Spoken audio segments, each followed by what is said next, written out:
نحمده ونصلي ونسلم على رسوله الكريم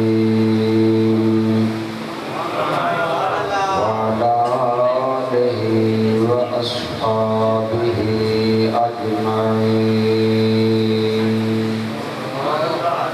أما بعد فأعوذ بالله من الشيطان الرجيم. بسم الله الرحمن الرحيم.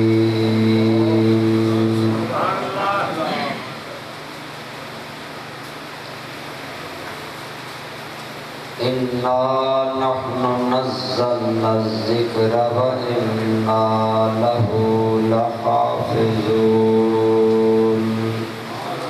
صدق الله مولانا العظيم. صدق وبلغنا رسوله النبي الأمي الأمين الحبيب الكريم.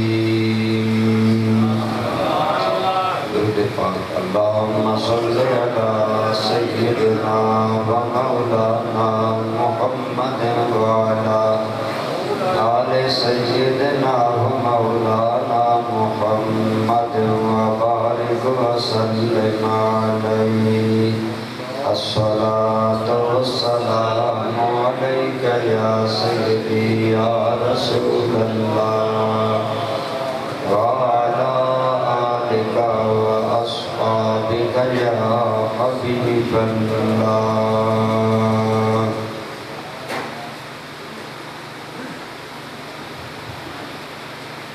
یہی ہے آرزو تعلیم قرآن ہو جائے.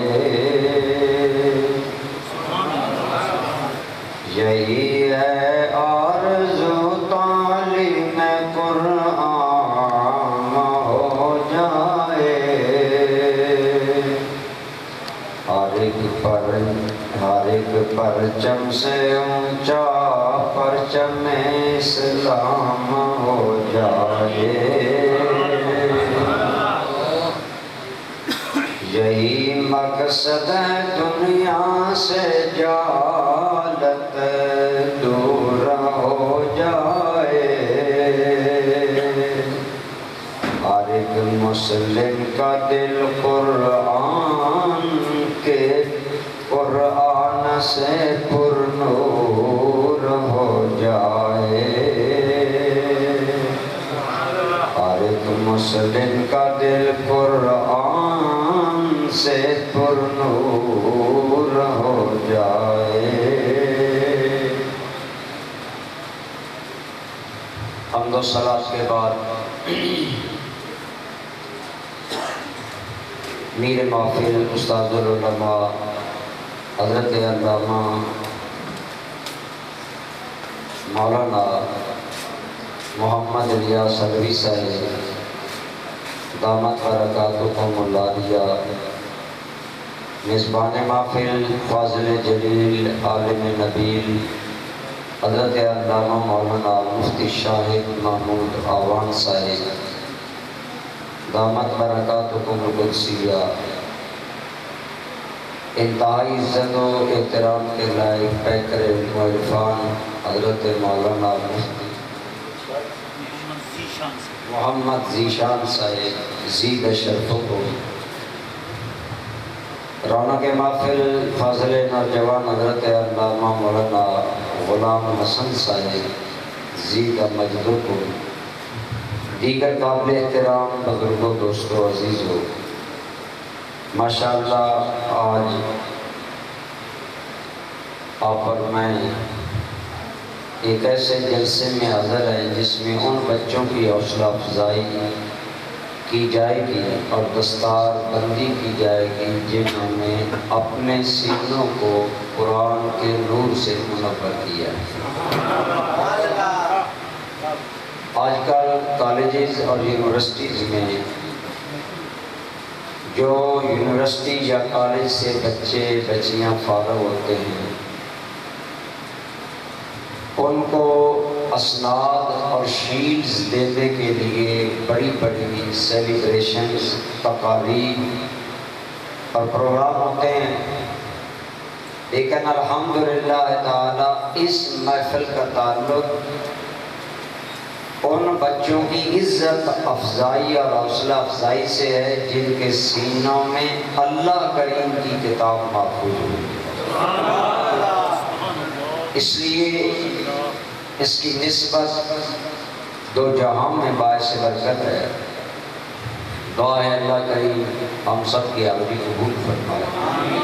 برادران ذی قدر، اللہ کریم نے ارشاد فرمایا اِنَّا نَحْنُ نَزَّلْنَا الذِّکْرَ، بے شک ہم ہی نے ذکر نازل کیا۔ میں نے ترجمہ بڑا سادہ سا کیا ہے، بے شک ہم ہی نے ذکر نازل کیا، لیکن اگر آپ غور کریں تو اس کے اندر زور ہے، کلام میں قوت ہے۔ آپ دیکھیں مثلاً ایک آدمی بات کرتا ہے کہ جمعرات کو جامعہ محمدیہ حسینیہ میں جلسہ ہوا، یہ عام سی بات ہے۔ دوسرا انکار کرتا ہے نہیں ہوا، تو پہلا آدمی قسم اٹھا کر کہے گا کہ جمعرات کو جلسہ ہوا ہے اور میں خود موجود تھا، تو اس کا یہ کلام قوت اور زور سے کرنے کا مطلب اس بات کی تردید ہے جو کرنے والے نے کی کہ جلسہ نہیں ہوا۔ بات آپ کو سمجھ آ رہی ہے؟ جب کسی چیز کی تردید پائی جائے تو اس کے بعد اس چیز کو ثابت کرنے کے لیے کلام میں قوت اور زور پیدا کیا جاتا ہے۔ اللہ کریم نے اس آیت کریمہ کے حصہ میں اِنَّا نَحْنُ نَزَّلْنَا، یہ ساری بار بار بے شک ہم نے، پھر ضمیر منفصل الگ نحن اور پھر ضمیر نزلنا، بار بار یہ ضمیروں کا تکرار، بار بار اس انداز میں کلام کرنا۔ اللہ رب العالمین ہے، زور دے کر کہہ رہے ہیں کائنات والو اِنَّا، بے شک ہم ہی نے، نحنو ہم نے، نزلنا اتارا یہ قرآن۔ یا اللہ اتنا جلال انداز میں، الفاظ میں اتنا کمال، اتنی تاکید، قوت اور زور اور پاور کیوں لگائی جا رہی ہے؟ تو دوستو اس کا پس منظر یہ ہے کہ جب یہ قرآن کریم ہمارے آقا و مولا پر نازل ہوا، حضور کے قلب انور پر آیا، آپ نے اہل مکہ کو سنایا، مکہ والے بھانت بھانت کی بولیاں بولنے لگے۔ کوئی کہنے لگے انہوں نے اپنے پاس سے گھڑ لیا ہے، کوئی کہنے لگا کہ نہیں جی فلاں آدمی سے سیکھ کر حضور یہ بات کر رہے ہیں، کوئی آدمی کہنے لگا ان ھذا الا اساطیر الاولین، یہ تو پہلے لوگوں کے قصے ہیں جو محمد بیان کر رہے ہیں۔ توجہ فرمائیے، جب مکہ والوں نے قرآن کے اللہ کی طرف آنے کا انکار کیا، تو دوستو ظاہر میں یہ انکار قرآن کا ہو رہا تھا، لیکن حقیقت میں یہ انکار زبان مصطفیٰ کا ہو رہا تھا کہ میرا یار کہے کہ یہ قرآن اللہ نے بھیجا، مکہ والے انکار کریں تو اللہ کی سنت ہے، اللہ باقی باتیں گوارا کر لے تو اس کی شان کریمی ہے، لیکن جہاں بھی اس کے حبیب کا انکار ہوتا ہے خدا کا انداز وہاں جلال والا ہوا کرتا ہے۔ اللہ کریم اپنے حبیب کی توحید گوارا نہیں کرتے، تکذیب گوارا نہیں کرتے۔ گویا جن لوگوں نے کہا کہ یہ اللہ کی طرف سے قرآن نہیں آیا، انہوں نے میرے کریم آقا کی زبان صداقت کا انکار کیا، حضور کی صداقت کا انکار کیا، حضور کی امانت کا انکار کیا۔ گویا انہوں نے حضور کی ذات پر اعتراض کیا، اور اللہ رب العالمین کی سنت ہے جب اس کے یار پر اعتراض کیا جاتا ہے تو جواب خود خدا دیتا ہے اور جلال کے ساتھ دیا کرتا ہے۔ بتانا یہ مقصود ہے کہ مجھے میرے حبیب کا انکار گوارا نہیں۔ پورا قرآن دیکھ لیں، چند دن وہی نہ آئی، لوگوں نے اڑا دیا کہ نعوذ باللہ من ذالک محمد کا رب محمد سے ناراض ہو گیا، رب نے چھوڑ دیا۔ جب انہوں نے یہ بات کی تو اللہ نے قسم اٹھا کر کہا، فرمایا وَالضُّحَىٰ وَاللَّيْلِ إِذَا سَجَىٰ مَا وَدَّعَكَ رَبُّكَ وَمَا قَلَىٰ۔ وَالضُّحَىٰ ایک قسم، وَاللَّيْلِ إِذَا سَجَىٰ دوسری قسم۔ قسمیں اٹھا کر رب کہہ رہا ہے کائنات والوں میں رب جہان ہوں، مجھے قسموں کی ضرورت نہیں، لیکن بات میرے یار کی عزت کی آئے تو میں قسمیں اٹھا کر بھی یار کا تعلق بیان کر رہا ہوں۔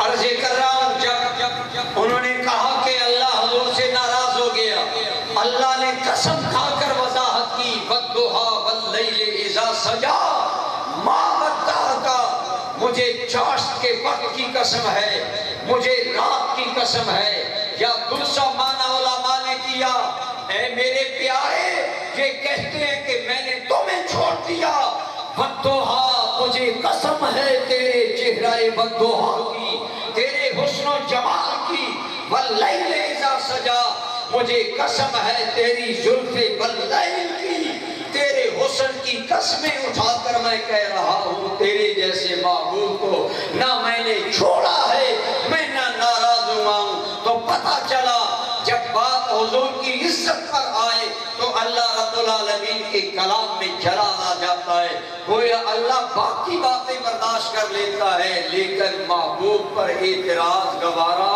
نہیں کرتا۔ مجھے بولے محبوب پر اعتراض گوارا، اس سے حضور کی عظمت شان ظاہر ہوتی ہے کہ جب انہوں نے کہا کہ یہ قرآن اللہ کی طرف سے نہیں، ان افترا ہو، انہوں نے خود گھڑ لیا ہے، کبھی کہنے لگے یہ کس سے ہے، تو اللہ رب العالمین نے زور دے کر کہا۔ اسی طرح آپ دیکھیں حضور کے 3 بیٹے تھے، تینوں بچپن میں فوت ہو گئے، ان سالوں نے بے پردگی اڑا دی، آدمی کا نام اولاد سے چلتا ہے، محمد کے 3 بیٹے مر گئے، اب ان کا نام نہیں رہے گا، اللہ کو جلال آیا، فرمایا حبیب تمہیں بے نام کہنے والے کے بارے میں میں رب کہتا ہوں، پوری سورت اتاری، اِنَّا أَعْطَيْنَاكَ الْكَوْثَرَ، بے شک ہم نے آپ کو کوثر عطا کیا، فَصَلِّ لِرَبِّكَ وَانْحَرْ، اپنے رب کے لیے نماز پڑھے اور قربانی دے، رہے تیرے دشمن اِنَّ شَانِئَكَ هُوَ الْأَبْتَرُ، میں خدا اعلان کر رہا ہوں بے شک تیرا ہی دشمن بے نام ہوگا، بے شک میرے حبیب تیرا ہی دشمن دم کٹا ہوگا، تیرا ہی دشمن بے نسل ہوگا۔ ایمان سے بتائیں آپ لوگوں کو ان لوگوں کے نام نہیں آتے جنہوں نے حضور کے بارے میں کہا اب محمد کا نام باقی نہیں ہوگا، ارے وہ تو بے نام ہو گئے، ان کا نام کوئی نہیں جانتا، لیکن مصطفیٰ کا نام فرش پر بھی لیا جا رہا ہے، عرش پر بھی لیا جا رہا ہے۔ فرمایا وَرَفَعْنَا لَكَ ذِكْرَكَ، اے میرے حبیب ہم نے آپ کی خاطر آپ کا ذکر بلند کر دیا، تو اللہ نے کتنا ذکر بلند کر دیا، اِذَا ذُكِرْتُ ذُكِرْتَ مَعِي، اے میرے محمد لوگوں کے نام اولاد سے چلیں گے، تیرا نام میری نسبت سے چلے گا، جہاں خدا کا نام آئے گا وہاں محمد مصطفیٰ کا نام آئے گا۔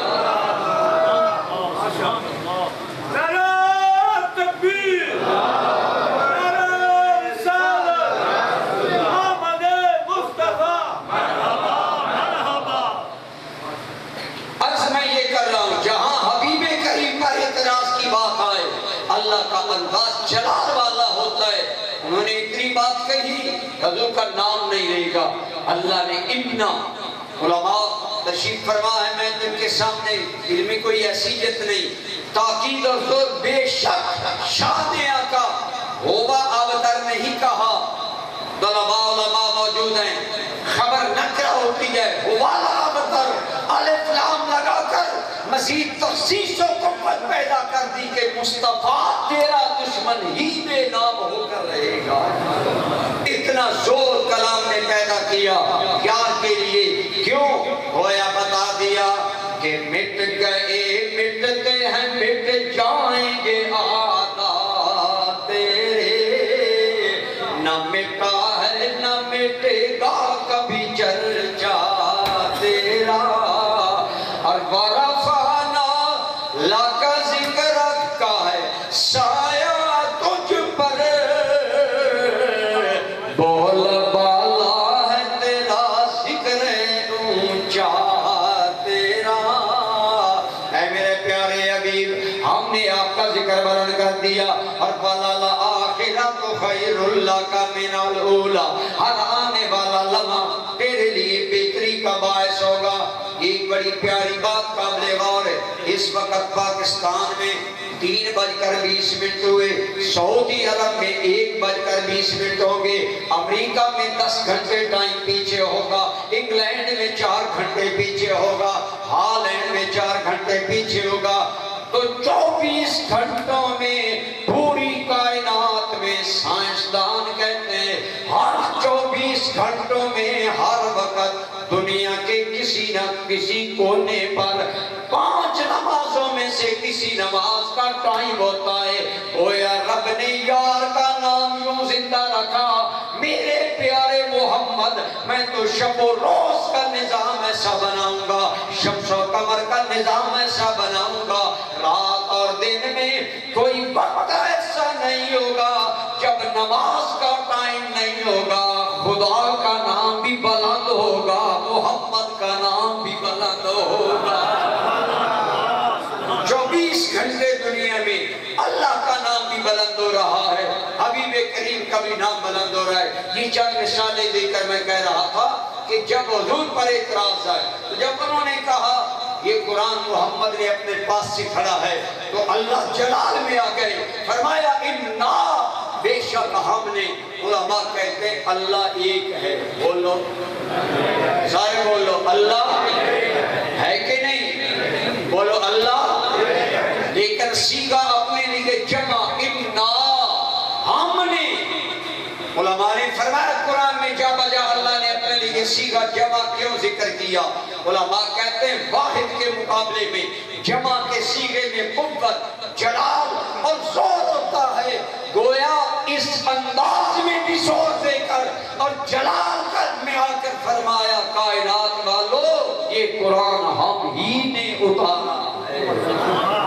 تو اپنے حبیب کی عزت کے لیے اتنے الفاظ زوردار اور پھر عملاً پریکٹیکلی بات ثابت کر دی، بالکل ثابت کر دی۔ حضور کو حکم دیا ہے میرے پیارے انہیں ایک چیلنج دو، یا اللہ کیا فرمایا؟ انہیں کہو تم بھی مکی میں بھی مکی، تم بھی عربی میں بھی عربی، میری مادری زبان بھی عربی تمہاری مادری زبان بھی عربی۔ اگر یہ قرآن میں نے اپنے پاس سے کھڑا ہے تو اس قرآن جیسی کوئی ایک صورت بنا کر دیکھا، تم بھی تو کوئی ایسا کلام کرو نا، تم بھی عربی، تمہاری مادری زبان عربی، اور تم بھی مکہ کے رہنے والے یا بڑے فصاحت و بلاغت والے علاقوں کے رہنے والے، لاؤ ایک قرآن کی صورت کی مثل، ان کنتم فی ریب مما نزلنا علی عبدنا فاتوا بسورۃ من مثلہ، ایک قرآن جیسی صورت لاؤ۔ برادران گرامی قدر، اللہ نے اپنے حبیب کی زبان سے چیلنج دلایا، او دنیا کفر، او عالم کفر، اگر یہ قرآن میں نے خود کھڑا ہے تو لاؤ تم بھی کوئی ایسا کلام کہ اگر یہ انسان کا کلام ہے تو تم بھی بنا لو گے۔ بلکہ ایک روایت میں آتا ہے ایک صحابی نے ہمت کی، عربوں میں طریقہ یہ تھا کہ ان میں بڑے بڑے شعراء، بڑے بڑے علماء، بڑے بڑے بلغاء، بڑے بڑے فصاحہ ہوتے، جب بڑا فصیح کلام لکھتے، جس کا کلام اچھا ہوتا وہ اپنا کلام غلاف کعبہ پر لگا دیتا۔ یہ چیلنج ہوتا تھا میں نے یہ کلام لکھا، کوئی اس کا جواب لائے۔ ایک صحابی نے ہمت کی، یہی سورہ کوثر کی پہلی 2 آیتیں غلاف کعبہ پر لکھ ڈالی، اِنَّا أَعْطَيْنَاكَ الْكَوْثَرَ فَصَلِّ فصلی لربک وانحر، یہ چسپاں کر دیا گویا پورے مکہ والوں اور کفر والوں کو چیلنج تھا کہ اس کلام کا جواب لاؤ۔ ساری رات سر جوڑ کر بیٹھے رہے لیکن اس قرآن کا کوئی بدل نہ بن سکا، جو ان میں سب سے بڑا لائق آدمی اور سب سے زیادہ بلیغ شاعر تھا۔ اس نے کہا تم چلے جاؤ، صبح تمہیں آگے جواب لکھا مل جائے گا۔ جب صبح میں تابی میں مکہ میں آئے، کعبۃ اللہ میں آئے تو حیران رہ گئے، کیا لکھا ہے؟ اِنَّا أَعْطَيْنَاكَ الْكَوْثَرَ فَصَلِّ لِرَبِّكَ وَانْحَرْ مَا هَذَا كَلَامُ الْبَشَرِ۔ آگے لکھا ہے ہم مانتے ہیں کہ یہ انسان کا کلام نہیں، تو اللہ نے پریکٹیکلی اپنے نبی کے دشمنوں کا سر جھکا دیا، ثابت کر دیا نادانو میرے مصطفیٰ کے اس کلام کا کوئی جواب نہیں، یہ کسی بشر کا کلام نہیں۔ تو پتہ چلا اللہ نے اپنے یار کی عزت کے لیے فرمایا ہم ہی نے یہ قرآن نازل کیا، اس کو ہم ہی نازل کرنے والے ہیں۔ تو عقلاً ثابت کر دیا۔ اس مقام پر اعلیٰ حضرت کا ایک بڑا حسین شعر ہے، یقیناً علماء کو پسند آئے گا کہ میرے نبی کے کلام کے سامنے عرب کے بڑے بڑے فصحاء اور بڑے بڑے ادبا سر جھکا گئے۔ اعلیٰ حضرت عظیم البرکت آپ فرماتے ہیں یا رسول اللہ تیرے سامنے یوں تیرے آگے یوں ہیں دبے لچے فصحاء عرب کے بڑے بڑے، کوئی جانے منہ میں زبان نہیں بلکہ جسم میں جان نہیں۔ کہ یا رسول اللہ آپ کے سامنے ایسے ہی گم سم ہیں کہ صرف یہ نہیں کہ منہ میں زبان نہیں بلکہ پتہ چلتا ہے ان کے جسم میں تو جان ہی نہیں ہے۔ کیوں قرآن نے اور صاحب قرآن نے دنیا کو لاجواب کر دیا کہ یہ قرآن کسی انسان کا نہیں رب دو جہاں کا کلام۔ پہلے حصے میں قرآن کی صداقت بیان کی، کیسے اللہ نے ہی نازل کیا، اور آگے ایک اور بات کی فرمایا وَإِنَّا لَهُ لَحَافِظُونَ، اور میرے حبیب ہم ہی اس کی حفاظت کرنے والے۔ پھر وہاں اِنَّا جمع کا سیگا اور خبر پر لام مفتوح، یہ ساری تاکیدیں لگا کر فرمایا میرے حبیب پہلے کتابیں آئیں، نبی دنیا سے گئے، کتابیں بدل گئی، لیکن اب قیامت تک تیری نبوت کا سورج طلوع رہے گا اور تیری کتاب قرآن قیامت تک باقی رہے گا۔ اب ذہن میں یہ سوال کہ یہ کتاب کیسے باقی رہے گی؟ آج آپ دیکھیں آج 1439 ہجری جا رہا ہے، یہ سن ہجرت سے شروع ہوا اور ہجرت سے پہلے 13 سال حضور نے مکہ میں گزارے، اگر وہ ملائیں تو 1450 سال سے زائد عرصہ گزر گیا۔ آج بھی قرآن دنیا میں موجود ہے اور ایسے ہی موجود ہے جیسے حضور کے قلب انور پر اترا تھا، کوئی کمی، کوئی بیشی، کوئی رد و بدل، کوئی تبدیلی نہیں۔ کیوں؟ اللہ کریم نے فرمایا میرے حبیب مکرم ہم قرآن کی حفاظت کرنے والے ہیں۔ تو برادران گرامی قدر قرآن کی حفاظت اللہ نے اپنے ذمہ کرم میں دی، اللہ نے قرآن محفوظ کروایا۔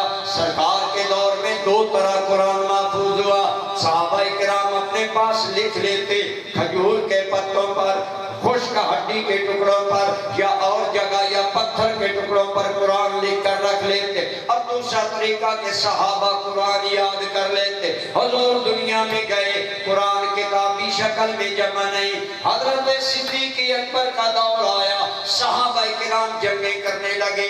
ایک جنگ یمامہ کے اندر 700 صحابہ کرام حافظ قرآن شہید ہو گئے۔ حضرت عمر دل ملا اٹھے، امیر مومنین اگر ہر جنگ میں سینکڑوں حافظ صحابہ شہید ہوتے رہے، حافظ شہید ہو جائیں گے، اگلی نسلوں کو قرآن نہیں ملے گا، آپ مہربانی کریں صحابہ زندہ ہیں، بڑے بڑے لوگ زندہ ہیں، قرآن کے کتابی شکل میں جمع کر دیں تاکہ امت میں باقی رہے۔ اب حفاظت قرآن کا دنیاوی مادی طریقہ جاری ہو گیا۔ حضرت صدیق اکبر نے قرآن کو کتابی شکل میں جمع کروا کر محفوظ کر لیا۔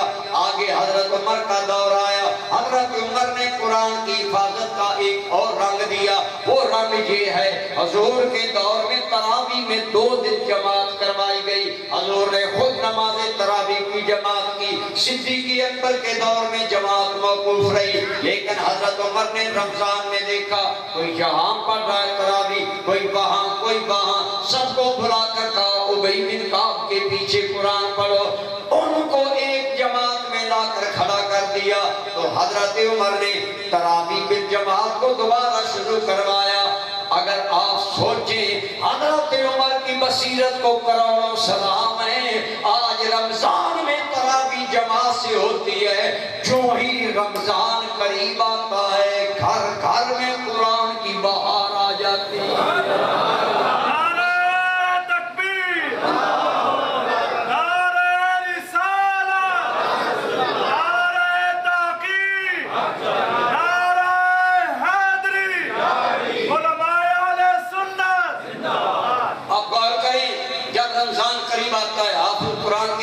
کرتے ہیں کہ نہیں؟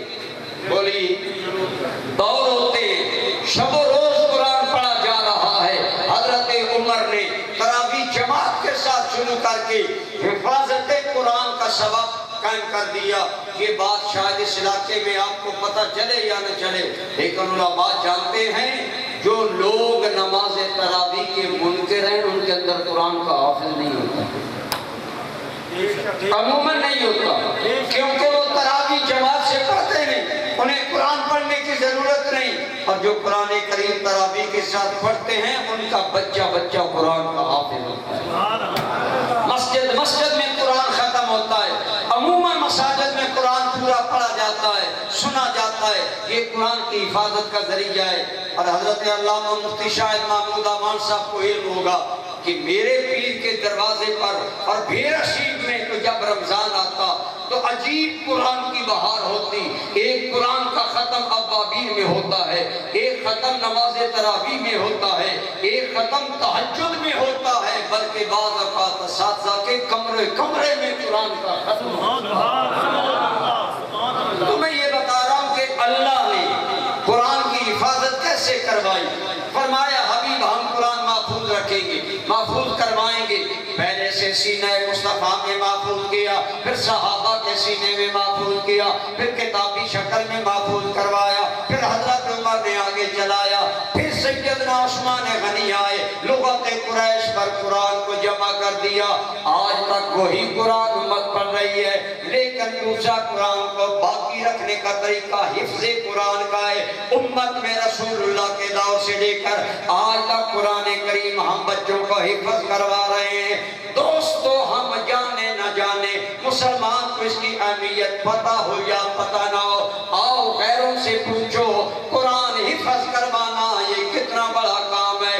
جب ہندوستان پر انگریزوں کی حکومت تھی انہوں نے سوچا ہماری حکومت میں سورج غروب نہیں ہوتا، یعنی ان کی حکومت آپس میں لڑ پڑے، کوئی زبر پڑے، کوئی زیر پڑے، کوئی تعلمونہ پڑے، کوئی سالمونہ پڑے۔ انہوں نے نئے قرآن 10 سال کے لیے یہ کام کیا، لیکن 10 سال کی رات دن کی محنت اور کروڑوں پاؤنڈ انہوں نے لگائے۔ جب ہیڈ آف ڈپارٹمنٹ کو بلایا جس کے ذمہ یہ کام لگایا، بتاؤ کتنی قرآن میں تبدیلی آئی، کتنے مسلمان شک میں۔ اس نے کہا یہ خیال استو محال استو جنون، یہ تمہارا جنونی خیال ہے، مسلمانوں کا قرآن نہ بدلا ہے نہ بدلا جا سکے گا۔ انہوں نے کہا کہ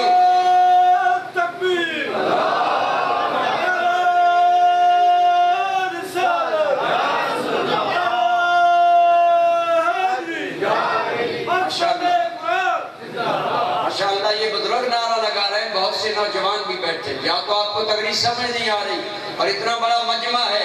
بات سنیں، اس نے انگریز نے کہا اے وائسرائے ہند، میں نے ہزاروں قرآن کے نسخے چھپا کر تقسیم کیے، لیکن ہم کیا کریں جب ہمارا قرآن مارکیٹ میں جاتا ہے، اسے بچہ پڑھتا ہے تو مسلمانوں کا 8-9 سال کا حافظ بچہ کھڑا ہو کر کہتا ہے یہ چھاپا غلط ہو سکتا ہے، میرے استاذ قاری آزاد حسین کا قرآن پڑھائی ہوا غلط نہیں ہو سکتا، میرے استاذ نے میرے دل کی تختی پر جو قرآن لکھ لیا ہے۔ اس نے کہا ہم نے ہزاروں قرآن کے نسخے تقسیم کیے، لیکن مسلمانوں کے بچے بھی حافظ، بچیاں بھی حافظ۔ اور پھر اس نے کہا میں نے سروے کروایا ہے، صرف ہندوستان کے اندر اس وقت 10 لاکھ مسلمان مرد عورتیں قرآن کے حافظ موجود ہیں۔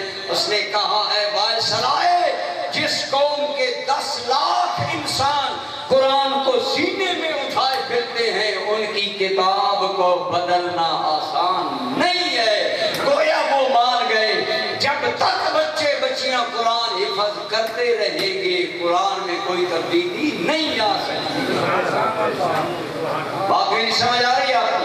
اتنا اہمیت والا ہے یہ کام، اس لیے میں کہا کرتا ہوں نہ ہو اسلام کیوں ممتاز دنیا بھر کے دینوں میں، نہ ہو ممتاز کیوں اسلام دنیا بھر کے دینوں میں، وہاں مذہب کتابوں میں، یہاں قرآن سینوں میں۔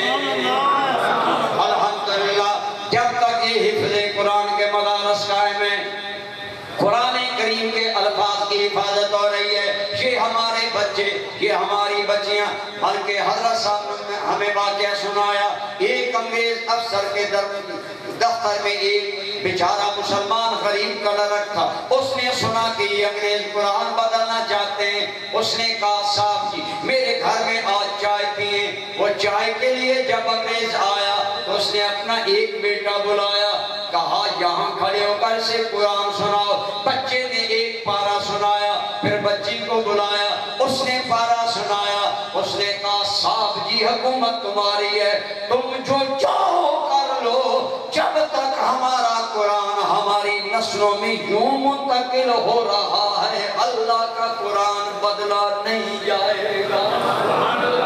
تو عرض کر رہا ہوں اللہ نے اس کی حفاظت کا ذمہ لیا۔ اب میں کہتا ہوں حضرت مفتی صاحب بڑے حسین انداز میں ایک دین کے طالب علم اور حافظ قرآن کی عظمت بیان کر رہے تھے، لیکن میں کہتا ہوں آپ جائیں پردیس، آپ کا گھر خالی ہو، آپ ایک آدمی کو ہیں رات میرے گھر میں سوئیں، میرے گھر کی حفاظت کریں، میں شادی پر جا رہا ہوں، 2-3 دن گھر سو کر ہمارے گھر کی حفاظت کریں، آپ واپس آئیں، آپ اس کا شکریہ ادا کریں گے کہ میں گھر پر نہیں تھا، آپ ہمارے گھر میں سوئے، 3 دن میرے گھر کی تم نے حفاظت کی۔ جو آپ کے گھر کی 3 دن حفاظت کرے اس کی قدر آپ کے دل میں ہے، تو جن قرآن کے حافظوں نے زندگیاں وقف کر دی اللہ کے کلام کی حفاظت کے لیے، ان کا مقام خدا کی نظر میں کیا ہوگا؟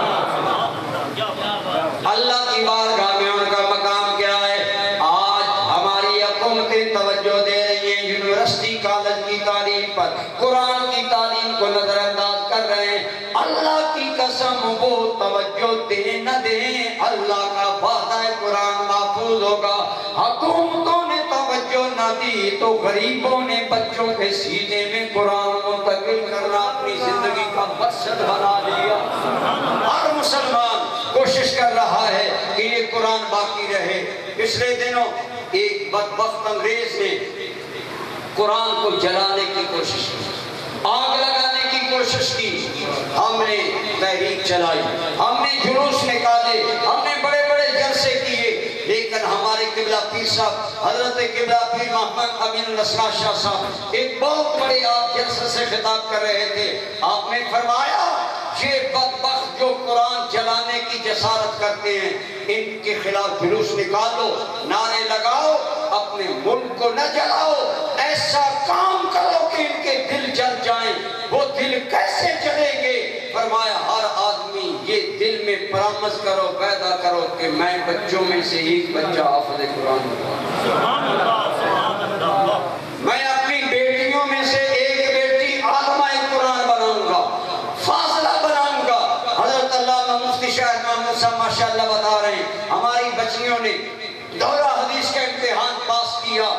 اللہ کی قسم دوستو، جب تک ہمارے یہ بچے اور بچیاں اپنے سینے کو قرآن سے منور کرتے جائیں گے، حضور کا پیغام قیامت تک جاری رہے گا، یہ دین زندہ رہے گا، یہ دین جاری رہے گا۔ اب میں ذکر رہا ہوں، حافظ قرآن کی اگر اللہ کی نظر میں قدر ہے تو حافظ کے ماں باپ کی بھی قدر ہے، کیونکہ ماں باپ وقف کرتے ہیں بچے کو قرآن پڑھنے کے لیے۔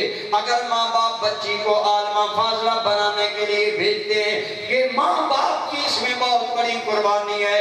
اللہ کی قسم دوستان گرامی قدر، آج اپنے بچے کو ڈاکٹر بناتے ہو، انجینئر بناتے ہو، میجر جنرل بناتے ہو، دنیا میں کام آئے گا، بڑا با اثر آدمی ہوگا، اس کی سفارش چلے گی، جنرل بن جائے گا۔ میں یہ نہیں کہتا بچوں کو جنرل نہ بناؤ، کرنل نہ بناؤ، جو بناؤ بناؤ، لیکن آغاز قرآن سے کرواؤ، بچپن میں اسے قرآن کا حافظ بنا دو، قرآن کا عالم بنا دو۔ کل قیامت کے دن تیرے بچے کی شان یہ ہوگی جب بچہ آئے گا یا جب بچی آئے گی۔ رسول اللہ صلی اللہ علیہ وسلم نے فرمایا، اللہ کریم فرمائے گا، اے میرے بندے یا بندی، تو نے میرے قرآن کو محفوظ کیا، جا خود بھی جنت میں چلا جا اور اپنے خاندان کے 10 ایسے پاپی گناہگار جن پر جہنم واجب ہے سفارش تو کرتا جا، جنت ہم دیتے چلے جائیں۔ نعرہ تکبیر، نعرہ رسالت، نعرہ حیدری، نعرہ غوثیہ۔ آج بیٹے کو جنرل بناتے ہو کہ اس کی سفارش پر ملازمتیں ملے، لیکن غریبوں کی وہ سفارشیں نہیں کرتے۔ آج بچے کو عالم قرآن بنا، آج بچی کو عالمہ قرآن بنا، آج بچے کو حافظ قرآن بنا۔ سچے رسول کا سچا ارشاد ہے، 10 جہنمی اہل گھر کو وہ جنت میں ساتھ لے جائے۔ 10 آدمیوں کی سفارش کر کے اللہ کریم سے ان کی بخشش کروائے گا۔ یہ اکرام، یہ اعزاز قرآن سے نسبت رکھنے والوں کو ملے گا۔ تو میں ذکر رہا تھا، میرے بھائی قرآن کی حفاظت کی ذمہ داری اللہ نے لی ہے۔ میرے حضور زیاد امت کا یہاں ایک جملہ سنیں، آپ فرمایا کرتے تھے، اللہ کا وعدہ ہے میرے نبی کا دین قیامت تک باقی رہے گا، اللہ کا وعدہ ہے میرے نبی کا قرآن قیامت تک باقی رہے گا۔ بڑی قابل غور کی بات ہے، آپ فرمایا کرتے تھے، اے لوگو اسلام تو باقی رہے گا کیونکہ اللہ باقی رکھے گا، قرآن باقی رہے گا کیونکہ اللہ باقی رکھے گا۔ اب اسے باقی رکھنے کے لیے جو لوگ معاون بن جائیں گے، جو لوگ سپورٹر بن جائیں گے، جو لوگ اس کاروان میں شامل ہو جائیں گے، اپنے بچے عالم بنائیں گے، مدرسے کے معاون بنیں گے، مفتی شاہد محمود صاحب کے دست و بازو بنیں گے، مدرسہ کے انتظامات کی ذمہ داریاں لیں گے، راتوں کو جاگ جاگ کر پروگرام بنائیں گے، ہم نے بچوں کے لیے کیا سہولت مہیا کرنی ہے۔ اللہ کی قسم، جو بھی اس کاروان میں شامل ہو جائے گا، میرے حضور زیاد امت فرماتے تھے، لوگوں اسلام اور قرآن کو باقی رہنا ہے، تم پیچھے نہ رہو، تم بھی اس قافلے میں شامل ہو جاؤ۔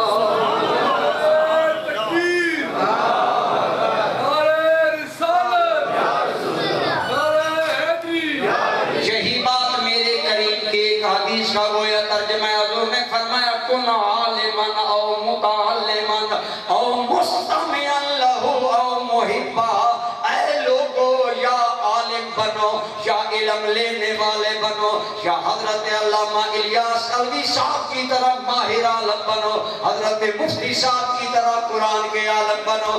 نہیں بن سکتے تو طالب علم بن جاؤ، ان کی بارگاہ میں ثانوِ تلمذ طے کر کے چند منٹ بیٹھ جاؤ، طالب علم بن جاؤ، حضور کی حدیث میں آ جاؤ، کن عالمہ یا عالم بنو، او متعلمہ یا علم لینے والا بنو۔ اگر یہ درس قرآن دے رہے ہیں، درس حدیث دے رہے ہیں، اس میں آیا کرو، علم حاصل کیا کرو اور ان کی بات کو سنا کرو۔ آج ٹی وی سنتے ہو، فیس بک استعمال گھنٹوں کرتے ہو، علماء کی صحبت میں نہیں بیٹھتے، ان کے پاس آؤ، ان کی بات سنو۔ سنو اور محبن یا علم والوں سے پیار کرنے والے بن جاؤ، بیڑا پار ہو جائے گا۔ چار چیزیں، یا خود عالم بنو، یا علم لینے والے بنو، یا علم سننے والے بنو، یا علم والوں سے پیار کرنے والے بنو۔ پیار بھی ضائع نہیں جائے گا۔ یہ مدرسہ چل رہا ہے، مفتی صاحب چلا رہے ہیں، اس میں جس طرح آپ لائن میں لگ گئے، شامل ہو گئے، خواہ آپ نے مفتی صاحب کی حوصلہ افزائی کی، خواہ آپ نے مالی مدد کی، خواہ آپ نے بچوں کے لیے چٹائیاں مہیا کی، خواہ آپ نے بچوں کے لیے کوئی چیز مہیا کی، اللہ کی قسم قرآن کی بقا کی لائن میں شامل ہو جاؤ گے، قرآن کی حفاظت والوں میں شامل ہو جاؤ گے۔ اور آؤ سنو، جو دین کے طلباء کی خدمت کرتا ہے ان پر سبز گنبد کا مکی کتنا راضی ہوتا ہے۔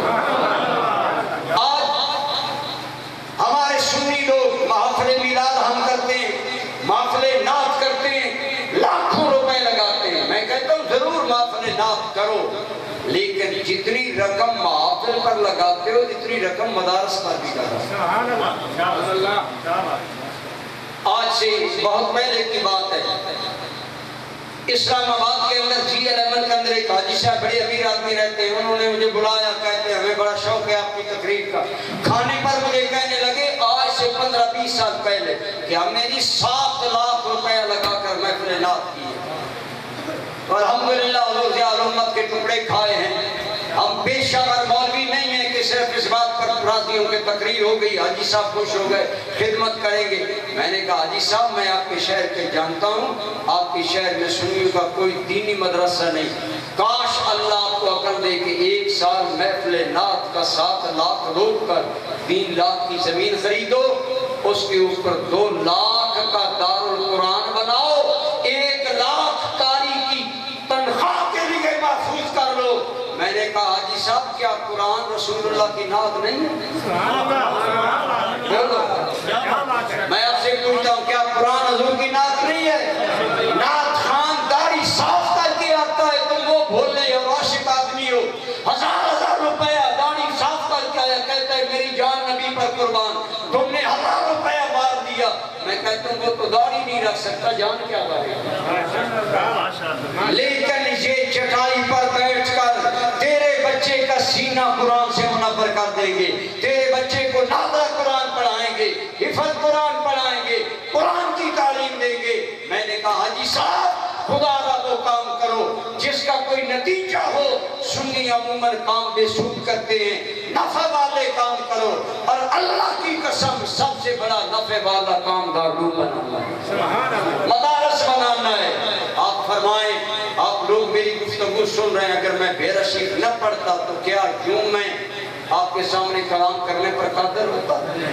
یہ سب بھیڑے والے سرکار کا کرم، ان کی مہربانی ہے کہ آج الحمدللہ ملک کے اندر بیرون ملک دنیا بھر میں یہ آواز گونج کر اللہ رسول کا پیغام پہنچا رہی ہے۔ میں یہی کہنا چاہتا ہوں میرے بھائی، یا عالم بنو، یا علم لینے والے بنو، یا علم والوں کی بات سننے والے بنو۔ میرے کریم نے فرمایا علیکم بمجالست العلماء، لوگوں علماء کی محفل میں آیا کرو۔ آج ظلم یہ ہے، سنی نعت سنتا رہتا ہے، جب عالم تقریر کرنے لگتا ہے پنڈال سے سنی غائب، پنڈال خالی، علماء کی بات کوئی نہیں سنتا۔ سرکار نے فرمایا علماء کی مجلس میں بیٹھا کرو۔ یا رسول اللہ کیا فائدہ ہوگا؟ فرمایا ان اللہ یحیی بہل قلوب المیتۃ کما یحیی الارض المیتۃ بالمطر۔ اے لوگوں زمین مردہ ہو جاتی ہے، بارش ہو مردہ زمین زندہ ہو جاتی ہے۔ آؤ علماء کی محفل میں، تمہارے دل مردہ بھی ہوئے تو علماء کی صحبت میں زندہ ہو جائیں۔ علماء کی صحبت میں آنے سے دل زندہ ہوں گے۔ بتائیں آپ کے دل میں کچھ نور جا رہا ہے کہ نہیں جا رہا؟ آئیے میں کر رہا ہوں دینی مدرسے پہ پیار کرنے والوں، محبت کرنے والوں، اس دور دراز آبادی میں یہ گلستان علم و دین بنانے والوں، مبارک ہو، سنو میرے کملی والے آقا اللہ کی قسم میں نے کتاب میں پڑھا، ایک بزرگ کہتے ہیں حضور کا مجھے خواب میں دیدار ہوا، میں نے پوچھا یا رسول اللہ آپ کیسے خوش ہوتے ہیں؟ فرمایا لوگ میری تعریف کرتے ہیں لیکن میں اپنی تعریف سے اتنا خوش نہیں ہوتا جتنا اپنے دین کی خدمت سے خوش ہوتا۔ وہ بزرگ کہتے ہیں کہ مجھے حضور نے خواب میں فرمایا سلطان محمود غزنوی بڑا نیک دل بادشاہ ہے، بڑا اچھا بادشاہ ہے، بہت زیادہ درود کی تعداد پڑھ کر اپنی حکومت کی عدالت لگاتا، اپنا یعنی دربار لگاتا، عاشق رسول آدمی ہے، اس کا غلام ہے محرم راز، اس نے دیکھا آج سلطان محمود کا چہرہ کھل کھلایا ہے، آج چہرے پر بڑی بشاشت ہے، بڑی رونق ہے، خوش ہے بادشاہ۔ جب کام سمٹ گئے آقا غلام خلوت میں بیٹھے الگ بیٹھے، اس نے کہا حضور والا ایک بات ہے، آج چہرے پر بڑی خوشی ہے، اطمینان ہے، کوئی خاص بات ہے؟ سلطان محمود چپ کر گئے، اس نے 3 مرتبہ سوال دہرایا، سلطان نے کہا وجہ بتاتا ہوں لیکن وعدہ کرو میری زندگی میں بیان نہیں کرو گے۔ کہنے لگا ٹھیک ہے میں بیان نہیں کروں گا۔ سلطان محمود کہنے لگا اے الیاس میری زندگی کی 3 تمنائیں تھیں، آج رات وہ تینوں سوالوں کے جواب مل گئے۔ کیا سوال تھے؟ کیا جواب تھا؟ کہنے لگا یہ ہے، سلطان محمود کہنے لگے لوگ مجھے کہتے ہیں یہ سبکتگین کا بیٹا ہے، میرے دل میں خیال جاتا کہ سبکتگین کا بیٹا پتہ نہیں میں ہوں یا نہیں۔ دوسری بات قیامت پر میرا ایمان تو ہے لیکن عین الیقین حق الیقین نہیں ہے، میں قیامت کے بارے میں سوچتا رہتا یہ کیا ہوگا۔ اور تیسری بات علماء کہتے ہیں العلماء ورثۃ الانبیاء، علماء نبیوں کے وارث ہیں، میں کہتا یہ بوریا نشین نبیوں کے وارث کس طرح بنیں گے؟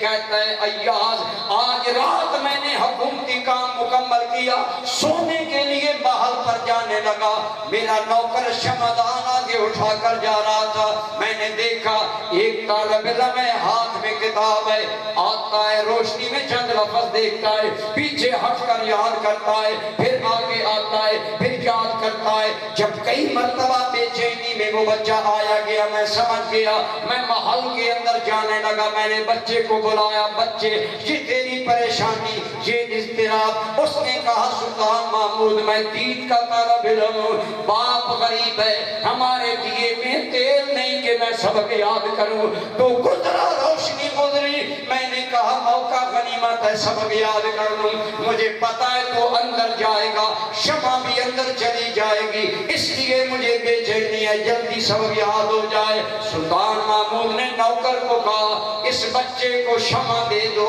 جب تک یہ نہ کہے نہ بجھانا سبق تیار کر لے۔ کہتا ہے ایاز میں شمع دین کے قریب طالب علم کو دے کر کٹ گیا، سویا، میرا بھاگ جاگا، رسول اللہ خواب میں آ گئے۔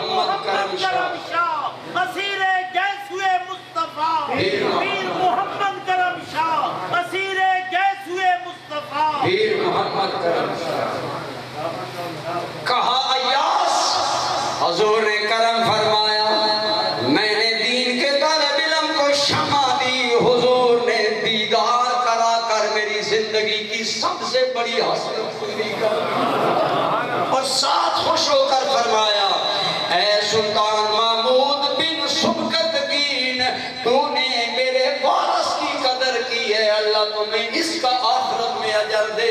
حضور کا دیدار بھی ملا، سوالوں کا جواب بھی مل گیا۔ برادران گرامی قدر جی ہے حضور کی نظر ان لوگوں پر جو حضور کے دین کے لیے، اگر میں کہتا ہوں اگر ایک شمع دے تو مدینے والے اتنے راضی ہوتے ہیں، تو وہ خوش بخت لوگ کتنے بخت والے ہیں جو قاری شاہد محمود صاحب کو کہیں ہم ایک دارالقرآن آپ کو بنوا کر ہم آپ کے بچوں کا بھائی دین کی حفاظت کے ذمہ دار بنو. یہ حافظ قرآن کے الفاظ کی حفاظت کر رہے ہیں، علماء قرآن کے معنی کی حفاظت کر رہے ہیں. آپ کو یاد ہو نہ ہو، سنی علمی باتیں یاد نہیں رکھتے. مرزا قادیانی نے فراڈ کیا تھا، اس نے بہت بڑا ظلم کیا، قرآن کے معنی کو بدل ڈالا. خاتم النبیین کا معنی ہے آخری نبی، اس نے ترجمہ کیا خاتم کا معنی ہے مور. لہذا حضور مور لگانے والے، جس پر مور لگا دے وہ نبی بن جاتا ہے. غور سے بات سنو. مرزا کہنے لگا میں تم سے زیادہ جناب محمد مصطفیٰ کو مانتا ہوں. علماء نے کہا کیسے؟ اس نے کہا تم مانتے ہو حضور آخری نبی، اب کوئی نبی نہیں آئے گا. گویا حضور نے نبوت کا دروازہ بند کر دیا. میں تو مانتا ہوں حضور مور ہے، جس پر حضور مور لگا دے وہ بھی نبی بن جاتا ہے. اب بظاہر یہ بات بڑی چارم فل ہے، بظاہر بڑی اٹریکٹیو بات ہے، لیکن کفر ہے، کیونکہ حضور نے واضح فرمایا میں آخری نبی ہوں، میرے بعد انا خاتم النبیین لا نبی بعدی، میں آخری نبی ہوں، میرے بعد کسی قسم کا کوئی نبی نہیں ہے. اگر حضرت عیسیٰ آئیں گے وہ بات میرے دین کی سنائیں گے، بات میری ہی کریں گے، میرے ہی دین کو پھیلائیں گے. تو مرزا قادیانی نے یہ قرآن کے الفاظ میں رد و بدل کیا. تو برادران گرامی قدر جب رد و بدل مرزا کرنے لگا، علماء حرکت میں آ گئے اور سنیوں کا پیر تاجدار گولہ پیر مہر علی شاہ بولے ہم زندہ ہیں، ہمارے ہوتے ہوئے قرآن میں رد و بدل نہیں ہوگا. اگر تو سچا ہے تو سامنے آ کر بات کر. سامنے بھی نہیں آیا، لیکن علماء نے ثابت کر دیا کہ جب تک علماء حق زندہ ہیں قرآن کے معنی میں رد و بدل نہیں ہوگا. آج مرزا اور مرزا کی ذریت میں ایمان ہے، کافر و مرتد ہے. آج 6 ستمبر ہے، 7 ستمبر کو مرزائیوں کو کافر قرار دیا گیا، یعنی کل کا دن یادگار دن ہے پاکستان کے اندر. پاکستان کے آئین میں انہیں کافر قرار دیا گیا. لیکن میں بات کر رہا ہوں جس طرح حافظ قرآن کے الفاظ کی حفاظت کر رہے ہیں، علماء قرآن کے معانی کے محافظ ہیں. اگر کوئی آدمی قرآن کے معنی میں رد و بدل کرے، میں اپنا ایک واقعہ مسلسل تمہیں سناتا ہوں، بات لمبی نہ ہو جائے. ہم اعتکاف بیٹھے ہوئے تھے، ایک میرا دوست تھا، اس کے پاس ایک بد عقیدہ فرقہ سے تعلق رکھنے والا آدمی آیا. میں نے اسے پوچھا یہ تمہیں کیا کہتا ہے؟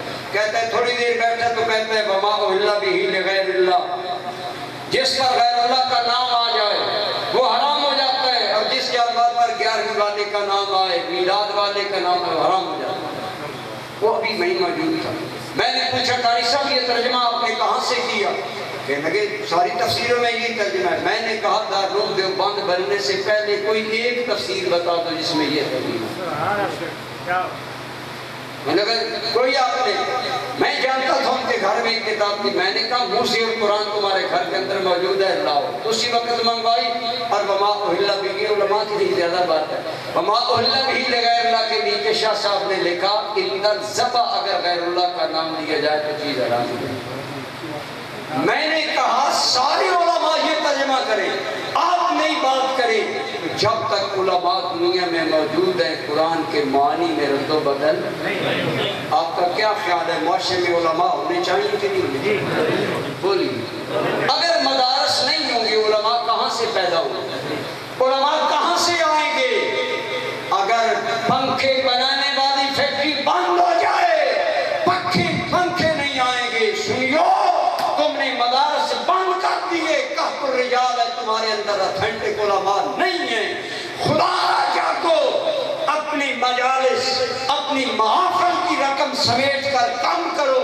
جگہ جگہ رسول اللہ کے دین کے گلستان. میرے پیر و مرشد حضور ضیاء الامت کو یہ فیضان حاصل ہے. حضور ضیاء الامت جہاں جاتے ہیں وہاں دین کا مدرسہ بناتے ہیں.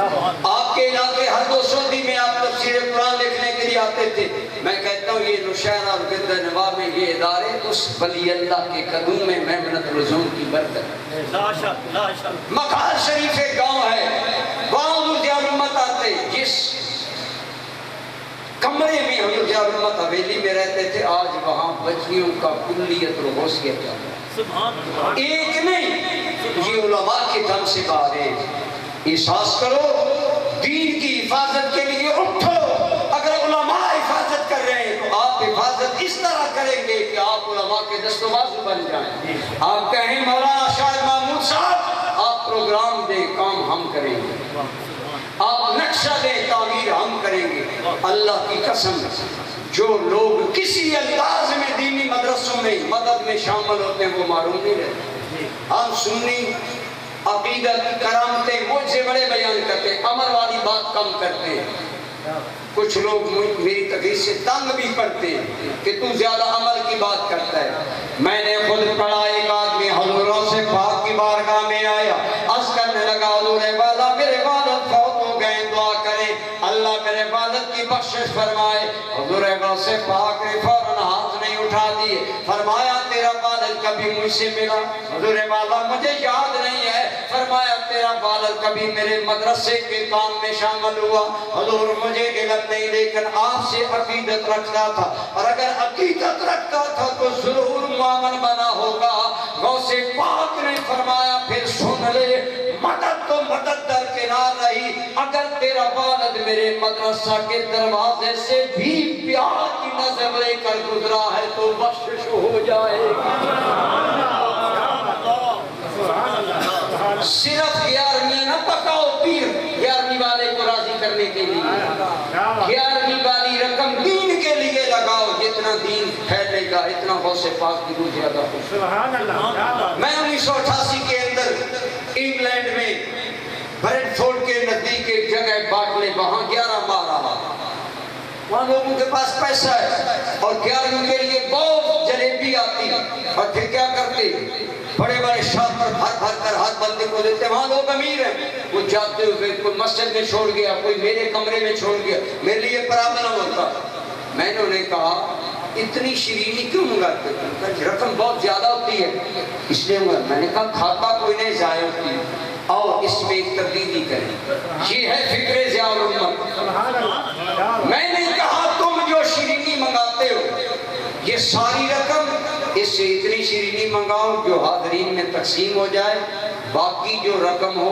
اس سے ایک ہم نے تنظیم قائم کی اس کا نام رکھا مسلم یوتھ آرگنائزیشن اس کا معنی ہے مسلمان نوجوانوں کی تنظیم میں نے وہ بنائی میں نے کہا رقم انہیں دو یہ ٹیپ ریکارڈ خریدیں گے ہر جمعہ کی تقریر ریکارڈ کریں گے اور کاپیاں کر کے مسلمانوں کے گھر گھر میں تقاریر کو پہنچائیں وہاں یہ ماحول نہیں ہے کہ ساری بستی مسلمان ہے نہیں وہاں یہ ہے کہ ایک مسلمان یہاں رہتا ہے ہو سکتا ہے دوسرا مسلمان 40 میل دور رہتا ہے تیسرا 50 میل دور رہتا ہے دور دور سے لوگ آتے ہیں تو میں نے کہا آپ لائبریری قائم کریں مسجد میں اسی 11ویں والے پیسوں سے اور وہ آپ لائبریری قائم کریں آپ کے جوان بچے ویکینڈ پر ہفتہ اتوار کو آئیں مطالعہ کریں دین پڑھیں الحمدللہ تعالیٰ تحدیث نعمت کے لیے انگلینڈ میں کسی مولوی کو لوگ خوش دلی سے جب سلام نہیں دیتے تھے اللہ کی قسم میں مجبوری میں جب انگلینڈ سے واپس آنے لگا تو میرا شاگرد دھاڑے مار کر میری کار کے پاس رہا اور 7 سال انہوں نے میرا انتظار کیا کہ آپ اگر واپس آئیں تو ہم آپ کو جگہ دیں گے پکی انگلینڈ کے کاغذات دینے کا وعدہ کیا حضرت ضیاء الامت نے فرمایا چھوڑو انگلینڈ پنڈال خان بیٹھ سکو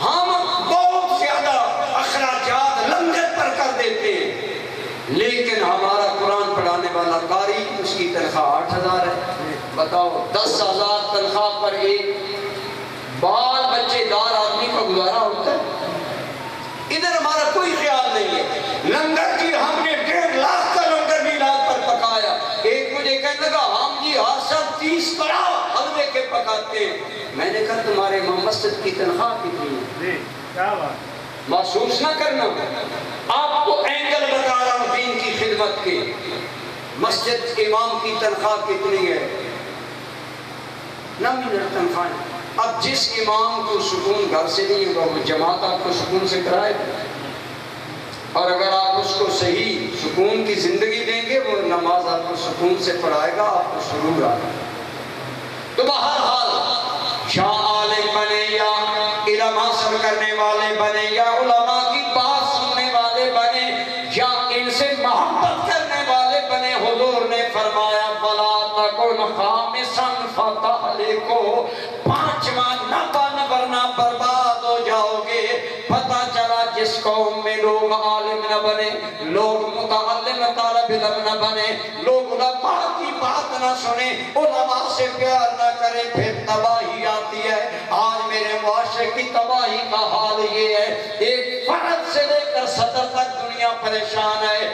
آؤ اللہ کے دین کے معاون بن جائیں، کل مرے تو ہمارا تعارف ہو یہ اللہ کے دین کا خادم قبر سے اٹھ رہا ہے۔ آخری بات کروں، اللہ کا دین کائنات میں پھیلا، بے پناہ صحابہ کی قربانیاں، آؤ وہ قربانیاں تازہ کرے۔ اس ادارے میں اہل سنت کے باقی اداروں میں اپنے بچے داخل کرایا کرو۔ دو طرح اداروں کی مدد ہوتی ہے، ایک مالی، ایک جانی۔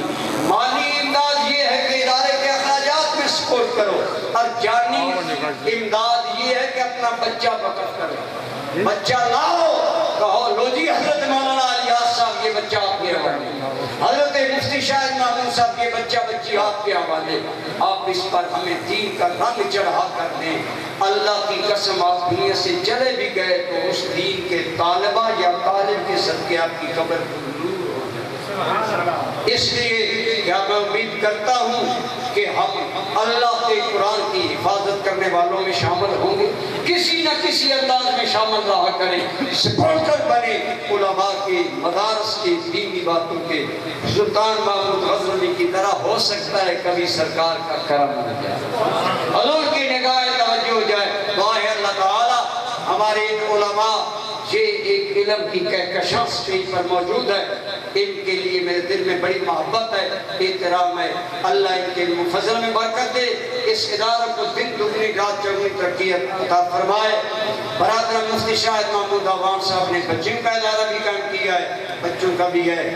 خدا را سنیو، اپنے بچوں کو دین پڑھاؤ، پھر یہ نہیں شکوہ کرنا پڑے گا جی کوئی تعویذ دے میری پتر گل نہیں منے گا۔ جب پتر قرآن پڑھے گا نا اسے پتا ہوگا اللہ کے بعد مادی دنیا میں مجھ پر میرے ماں باپ کا حق ہے تو وہ آپ کا گستاخ نہیں ہوگا، وہ آپ کا خدمتگار ہوگا۔ ابھی میرے ایک پرانے 15-20 سال پرانے ایک عزیز شاگرد ملے، کیا نام ہے؟